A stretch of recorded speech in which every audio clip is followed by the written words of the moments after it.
Welcome to the History Stories podcast. Get ready for another fascinating journey into the wild tales history has to offer. Today we're embarking on a historic road trip. A really interesting one. Yeah, exploring a truly bizarre and enduring mystery, spontaneous human combustion, or SHC. For this historic road trip, we've gathered a whole collection of historical accounts, investigative reports. Think of them as our well-worn history books and uncovered sources. Exactly. All centered around this, well, pretty unsettling idea of people just inexplicably bursting into flames. Our mission today is to really delve into these strange cases. Try to separate the fiery facts from the sensational smoke, Yeah, and understand why this whole phenomenon still captures our imaginations. It really does. You shared that you like gaining knowledge quickly but thoroughly, and we aim to deliver those aha moments without overwhelming you on this historic road trip. We'll be digging into some of the most famous cases, the really perplexing ones. Looking at eyewitness accounts. And the scientific explanations, trying to see both sides. Expect some surprising details, maybe a bit of that signature History Stories podcast spark as we try to unravel this. It's a historical enigma, for sure. Okay, let's unpack this then. Spontaneous Human Combustion. SHC. The name itself is pretty dramatic. It is. The whole idea makes you stop and think, doesn't it? A person just igniting. Yeah. From the inside out. Yeah, and the classic image, the one everyone thinks of. Is someone reduced to, like, a pile of ash? Maybe with a foot left behind, bizarrely untouched? And a really strange part, very little damage to the things right next to them. It's a real head-scratcher. And that contradiction, that's probably why it sticks, right? The intense destruction of the body, but the surroundings are mostly okay. Yeah, it defies what we think we know about fire. Fire spreads. But these cases seem to just not follow that rule, which immediately makes you wonder, is there something else going on here? And when you talk SHC, you almost always think of Mary Reeser first. The quintessential case, almost. July 2nd, 1951, St. Petersburg, Florida. Right. Her landlady, Pansy Carpenter, finds the doorknob to Mary's apartment. Burning hot. Yeah, red hot. She knocks, no answer, police get called. And when they finally get inside, the scene is just, well, bizarre doesn't quite cover it. It really doesn't. What they found basically set the template for SHC legends. Picture this. A pile of fine gray ashes where a person was sitting. And then that detail, a single left foot. Still in its satin slipper. Like it was completely fine. It's incredibly jarring. And then there was this skull. The report said it was shrunk, like down to the size of a teacup. Ah, yes, the shrunken skull. That detail really makes the story stick. But is it accurate? Or just, part of the legend that grew? Well, that's a huge point of debate. Forensic analysis, looking at how things react to intense heat, suggests a skull would more likely crack or even explode from the pressure building up inside. Not shrink neatly. Not shrink uniformly like that, no. So that detail is probably, well, let's say questionable. Right. And the room itself, another puzzle. Melted plastic, sure. Damage to a ceiling beam right above where she was. Showing intense heat rising. But supposedly newspapers and bedding just inches away. Untouched. Completely untouched. It makes no sense in terms of a normal house fire. No wonder they called her the Cinder Lady. Exactly. That nickname just captures the whole mystery perfectly. The extreme, localized burning right next to things that should have gone up in flames too. It makes you think something really unusual must have happened. Beyond a standard fire. Okay, so we've set this unbelievable scene. But like any good historical mystery, we need to scrutinize these cases carefully. Absolutely. Separate fact from, well, folklore. Let's go back to Mary Reeser. We know the scene. The ashes, the foot. And that other detail, the clock on the wall had stopped around 4:20 a.m. Another one of those creepy little details that adds to the mystery, like time stopped with her. It does give you that frozen moment. The local police were completely baffled. Understandably. So they reached out to the top. FBI Director J. Edgar Hoover. They needed help. And the FBI came back with the Wick effect. Yes, the Wick effect. This is really the key scientific explanation offered for these cases. Okay, break that down for us. What is the Wick effect? Okay, so simply put, you need an external flame first, maybe a dropped cigarette, like they suspected with Mary Reeser. Right. That ignites the person's clothing. Then the heat starts to melt body fat. We all have body fat, obviously. Right. And that melted fat soaks into the clothing. The clothing then acts like the wick of a candle. Oh, okay. drawing up the fuel. Exactly. The fat-soaked clothing sustains a slow, smoldering, but very hot burn. It uses the body's own fat as fuel. Like an inside-out candle, burning slowly but intensely in one spot. Precisely. And the FBI figured Mary Reeser, who apparently smoked and took sleeping pills. A potentially dangerous combination. Very. They thought she likely fell asleep, dropped a lit cigarette onto her nightgown, which was made of round acetate, apparently quite flammable. And her body fat did the rest. That was the conclusion. Her daughter-in-law even reportedly said something like, her fat was the fuel that kept her burning. Wow. That's blunt. It is, and it supports the idea that the fire was localized, fueled by the body itself, not spreading outwards much.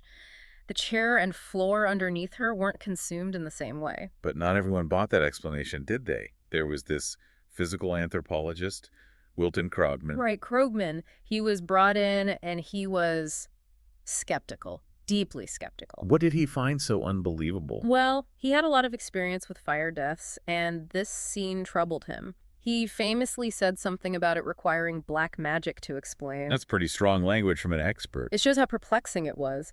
He specifically challenged the shrunken skull idea. For the reasons we discussed, skulls tend to crack or explode, not shrink. Okay. And he also struggled with how a body could be so completely cremated with such limited damage to the room. If it was regular fire intense enough to do that, surely the apartment would have burned down. That's a good point. It seems like a contradiction. It does, and this led to other theories later on. Some even suggested, perhaps linked to Krogman or maybe just speculation, that maybe Reeser was murdered, cremated elsewhere using like a portable furnace, and the scene was staged. Whoa, okay, that's much darker. It is. But that shrunken skull part of the murder theory is now pretty much considered a myth. There's not much solid evidence for a staged scene. So the main debate point that remains is still that intense, localized burning. Exactly. How did the body get so destroyed while the surroundings were relatively spared? That initial puzzle still makes people question the simple explanations, even experts like Krogman at the time. Okay, let's jump forward quite a bit.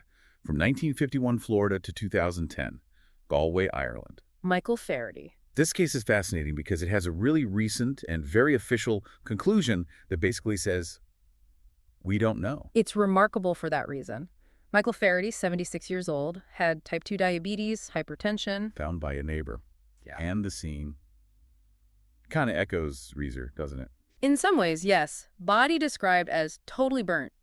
Very localized fire damage. Just the body, the floor right beneath him, the ceiling right above. But the rest of the room? Essentially untouched. A neighbor's smoke alarm went off, apparently, but nobody saw flames or smoke coming from the house. And the investigation. Did they find anything? Accelerants? Foul play? Nope. Investigation seems thorough. No accelerants found, no signs of forced entry, no indication of foul play. What about the fireplace? He was found near it, right? He was, but they specifically ruled out the fireplace as the source of the fire that burned him. So no obvious cause for this incredibly intense, localized fire? None that they could find. The pathologist couldn't even determine an exact cause of death because the damage was so extensive, just noted his existing health issues. Which leads us to the coroner's verdict. This is the really startling part. It is. The coroner, Dr. Ciaran McLaughlin, officially recorded the cause of death as spontaneous human combustion. He actually used those words? Yes, stating there was no adequate explanation. Wow. You just don't expect that in a modern official report. It's highly unusual. It sent shockwaves through the media, obviously, and through circles interested in the unexplained. Of course, skeptics immediately push back, right? Naturally. They questioned if every mundane possibility had truly, definitively been excluded, especially with that fireplace nearby, even if ruled out as the direct source. Could an ember have somehow been involved in a way they missed? And this brings us back to other potential explanations, like Brian J. Ford's idea about ketosis and acetone. Faherty had diabetes. Exactly. Ford's theory suggests that conditions like diabetes or alcoholism or even very strict low-carb diets can cause ketosis. Where the body produces acetone. Yes, flammable acetone. Yeah. Ford theorizes this could make body fat more flammable or maybe even build up as a gas internally, potentially igniting from a tiny spark like static electricity. It's an attempt at a natural explanation for the spontaneous part. It is, and Faherty's diabetes makes it seem relevant to his case. But we have to stress this is not a mainstream scientific view. It's an interesting hypothesis, but it needs a lot more evidence. Okay, let's quickly touch on a couple of other cases. Dr. J. Irving Bentley, 1966, Pennsylvania. Ah, Bentley. Found as just ashes, mostly. Except for his lower right leg and foot, still intact. And a hole burned through the bathroom floor below him. Odd smell, blue smoke, recorded earlier. Seems very mysterious at first glance. But this one might have a more plausible explanation. It seems so. Investigators found his pipe nearby, intact, the likely scenario they pieced together. He was a pipe smoker. Yes. Probably dropped hot ashes or embers from his pipe onto his clothing, maybe his robe. Possibly had matches in his pocket that ignited too. Okay. He might have then gone to the bathroom, maybe trying to put out the fire or get water. There was a broken pitcher found there. But he was overcome by the flames. So, a tragic accident, but explainable by the wick effect, once you look closely. Exactly. It shows how initially baffling scenes can sometimes be explained by reconstructing a probable sequence of ordinary events. Then there's George Mott, 1986, New York. Mott's case is darkly ironic. Reduced to just 3.5 pounds of bone fragments and ash. And reportedly, just before, he'd been watching The Twilight Zone and wished something weird would happen to him. Oh, man. That's chilling. And again, minimal fire damage. Minimal damage to the room, yeah. Some melted plastic. Investigators looked for gas leaks. Electrical problems, found nothing. And he didn't smoke? Non-smoker. So no obvious ignition source there either. And the added irony, he was a retired firefighter. A firefighter dying in a mysterious, unexplained fire. That just adds to the legend. It really does. The lack of a clear spark is the recurring theme that fuels the SHC idea. We should probably mention a couple of older ones for context. Yeah. Countess Cornelia Bandy, way back in 1731. Yes, the Bandy case is historically very important. It's one of the earliest detailed accounts that really set the stage. What were the details there? Ashes in the bedroom, her legs were intact below the knee, head was charred, greasy soot everywhere, even melted candles nearby. So many of the classic SHC tropes were already present way back then. Exactly. It established the pattern that people would look for in later cases. It heavily influenced Paul Ruruli when he coined the term spontaneous human combustion. And a more recent one, Jeannie Saffin, 1982, London. This one had alleged eyewitnesses. That's the key feature of the Saffin case. Her elderly father and her brother-in-law, Don Carroll, were apparently in the room with her. And what did they claim to see? Carroll's account is particularly vivid. He said he saw blue flames coming from her mouth and hands, heard her making a sound like a roaring dragon. Blue flames. That's unusual. Very. The official investigation, however, concluded it was likely caused by a spark from her father's pipe igniting her clothes. So a conflict between the eyewitness account and the official finding. Absolutely. Carroll stuck to his story, maintaining he saw what he saw. It highlights that tension, dramatic eyewitness testimony versus forensic probability. The inquest favored the accidental spark. Okay, so looking across these cases, Reeser, Faherty, Bentley, Mott, Bandy, Saffin, we do see patterns, don't we? Definitely. Recurring themes emerge. Victims are often elderly. Sometimes infirm, or maybe using alcohol or medication. Often found near a potential ignition source, like a fireplace, candle, or smoking materials, even if a direct link isn't proven. And that highly localized burning, leaving the body devastated, but the surroundings relatively okay. That's pretty consistent. Very consistent. But then you have the anomalies. Like Faherty's official SHC verdict. Or Saffin's eyewitness account of blue flames. These outliers keep the debate going. It seems the most famous cases aren't always the most scientifically straightforward ones. No, they often have these compelling narrative hooks. Reeser's shrunken skull, even if it's likely a myth. Mott, the firefighter. Saffin, the witnessed horror. Faherty, the official unexplained verdict. It's the power of a good, unsettling story. Those details grab you. Precisely. Sensational details often overshadow the more probable, if mundane, explanations. They fuel the legend. So we've got these incredible stories. But what does science actually say about spontaneous ignition? Is there a consensus? Oh, yeah. The scientific consensus is pretty strong. Huh? True spontaneous ignition, a body just bursting into flame with zero external trigger. The vast majority of scientists say, no, that doesn't happen. So the focus is on explaining these events using known science. Exactly. And the prime suspect, the explanation that comes up over and over, is the wick effect. Okay, let's nail this down one more time. The wick effect requires... First, an external ignition source. A spark, a flame, an ember, something starts it. Got it, then. It ignites clothing. The heat melts body fat. Fat soaks into the clothing. Making the clothes act like a wick. Right.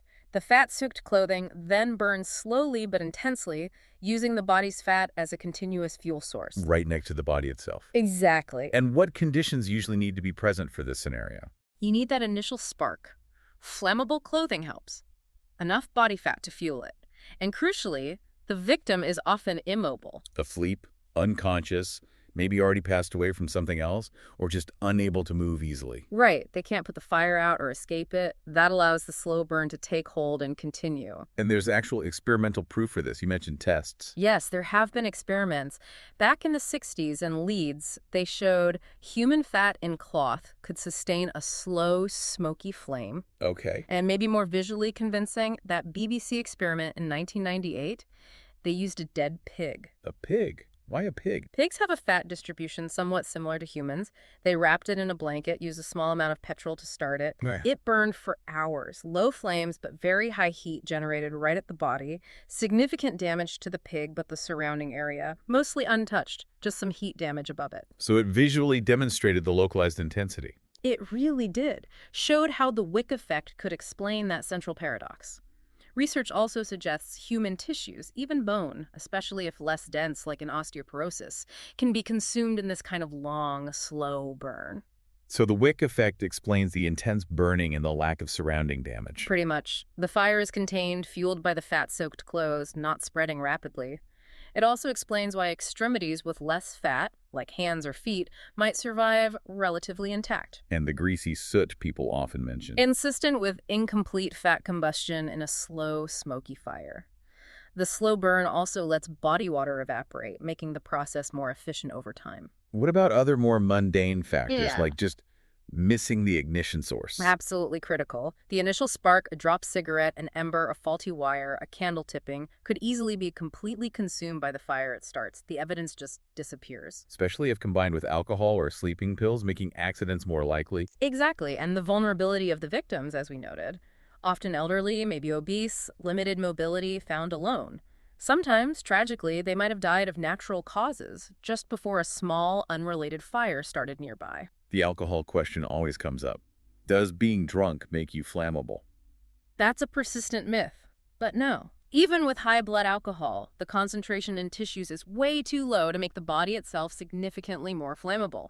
Liebig proved that back in the 19th century. But alcohol does play a role indirectly. Definitely. Impaired judgment, coordination problems makes accidents like dropping a cigarette more likely. Slower reaction times if a fire does start. Spilled booze on clothes could act as a temporary accelerant, sure, but it doesn't make the body combust. We mentioned Ford's acetone idea again.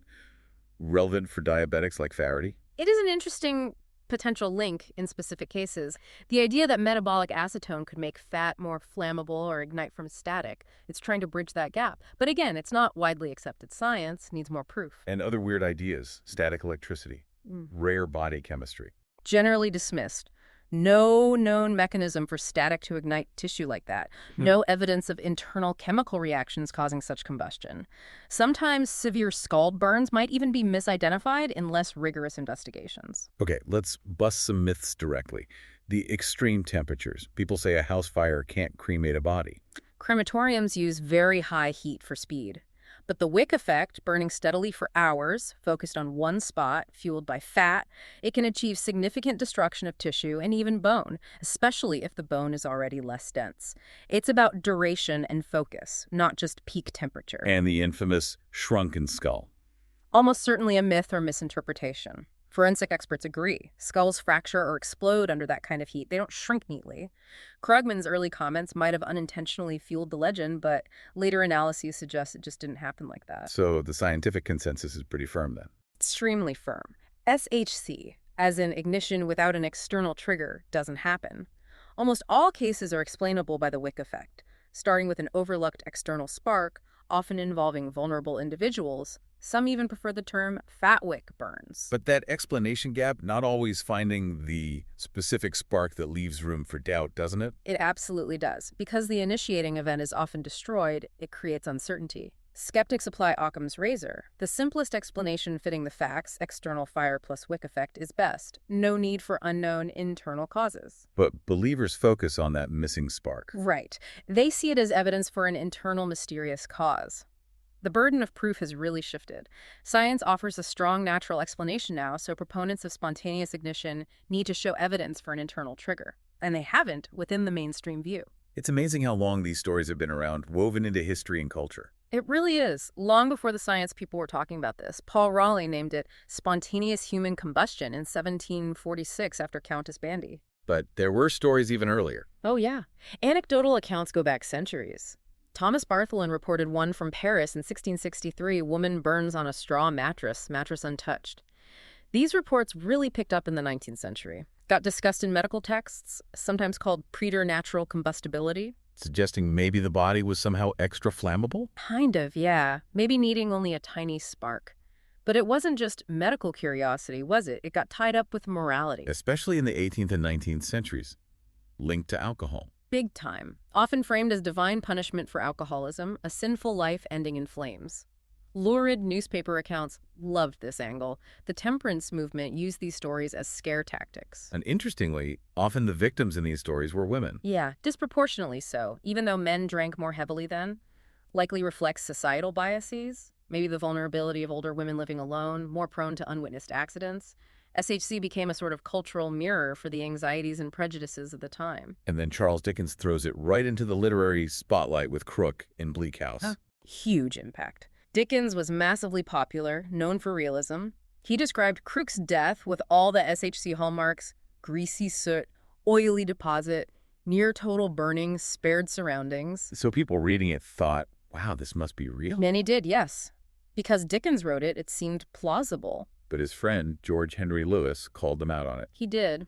Lewis, also a writer and philosopher, thought it was nonsense, called it a vulgar error, scientific impossibility, cheap sensationalism. He argued the body is mostly wire, alcohol gets metabolized, etc. Dickens defended himself, though. Yeah, he pointed to historical cases, claimed medical opinions supported it. He said he'd done his homework. So even though science eventually sided with Lewis, Dickens's portrayal really boosted SHC's profile in the public imagination. Massively. And other authors used it too. Melville, Gogol, Twain. It created this feedback loop.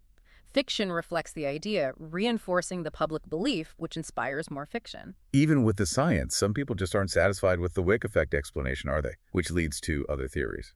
Exactly.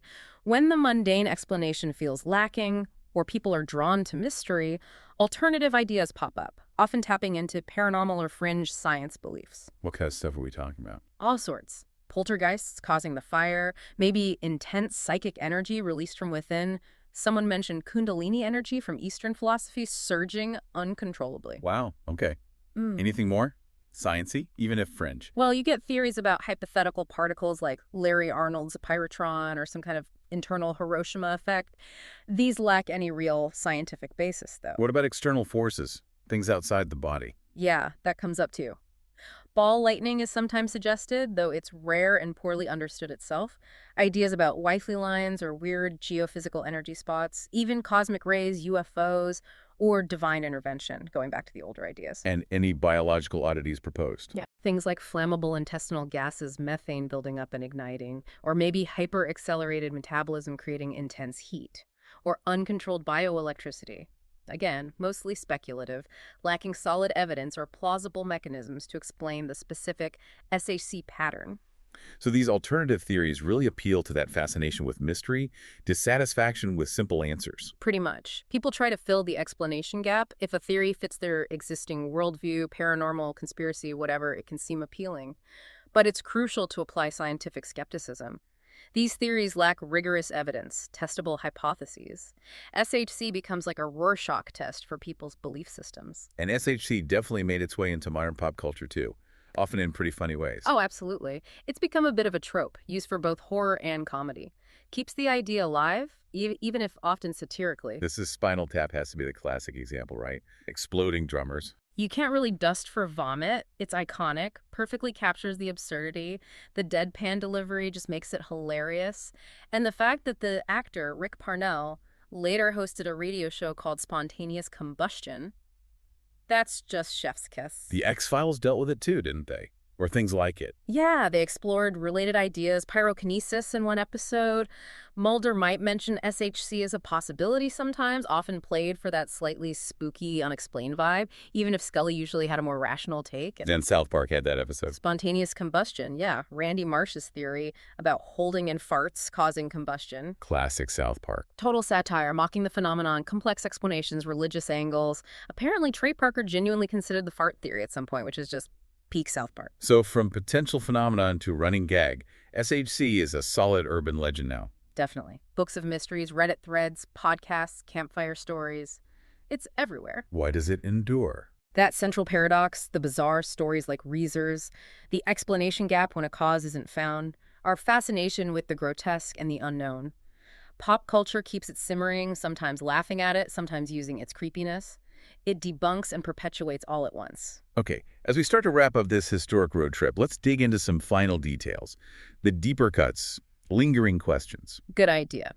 Beyond the headlines, the original sources can be revealing. That FBI report on Reeser really detailed the wick effect thinking, linking it to her smoking and sedatives. And Coroner McLaughlin's report on Faherty explicitly ruling out the fireplace and saying no adequate explanation. That's significant. It is. Or the Safin eyewitness accounts describing those blue flames, even if disputed. And Krogman's early objections to Reeser's skull show the narrative wasn't always simple. Are there other, less famous cases that fit the pattern? Oh, yes. Robert Francis Bailey in London, 1967. Henry Thomas in Wales, 1980. Very similar scenes, bodies heavily burned, surroundings okay. Charles Fort documented weird called fires, too. And Jack Angel even claimed he survived SHC. And even with the wick effect, some questions persist for believers, right? Like the speed of burning some witnesses describe. That's a point often raised. Does the slow wick effect match accounts of rapid combustion? Maybe other factors accelerate it sometimes. The degree of bone destruction is also debated, though osteoporosis can explain bone fragility. But the big one is always that missing ignition source in key cases. That keeps the door open for doubt. So it really remains this debate. Skeptics versus believers. Pretty much. Skeptics point to lack of mechanism for spontaneous ignition, the clear link to risk factors, age, immobility, ignition sources, the sufficiency of the wick effect, Occam's razor. While believers highlight the unexplained cases, eyewitness accounts like Safin's, the official rulings like Faherty's, questioning if the wick effect fits every scenario perfectly. Exactly. Mainstream science is firmly on the skeptical side, but the stories are powerful. So why does this mystery still grip us so much? It's morbid fascination, partly. It challenges our sense of bodily integrity, the idea that nature is predictable. It hints that maybe science doesn't know everything.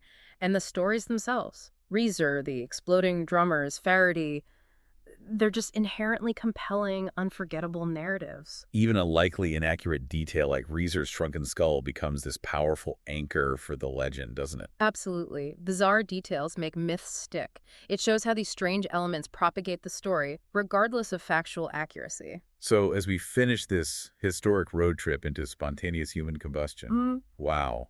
What a journey. It really is a strange corner of history. We've seen the chilling accounts, the science trying to make sense of it, and how the myth just keeps burning in our culture. Mary Reeser, Michael Faherty, Krook, and Bleak House.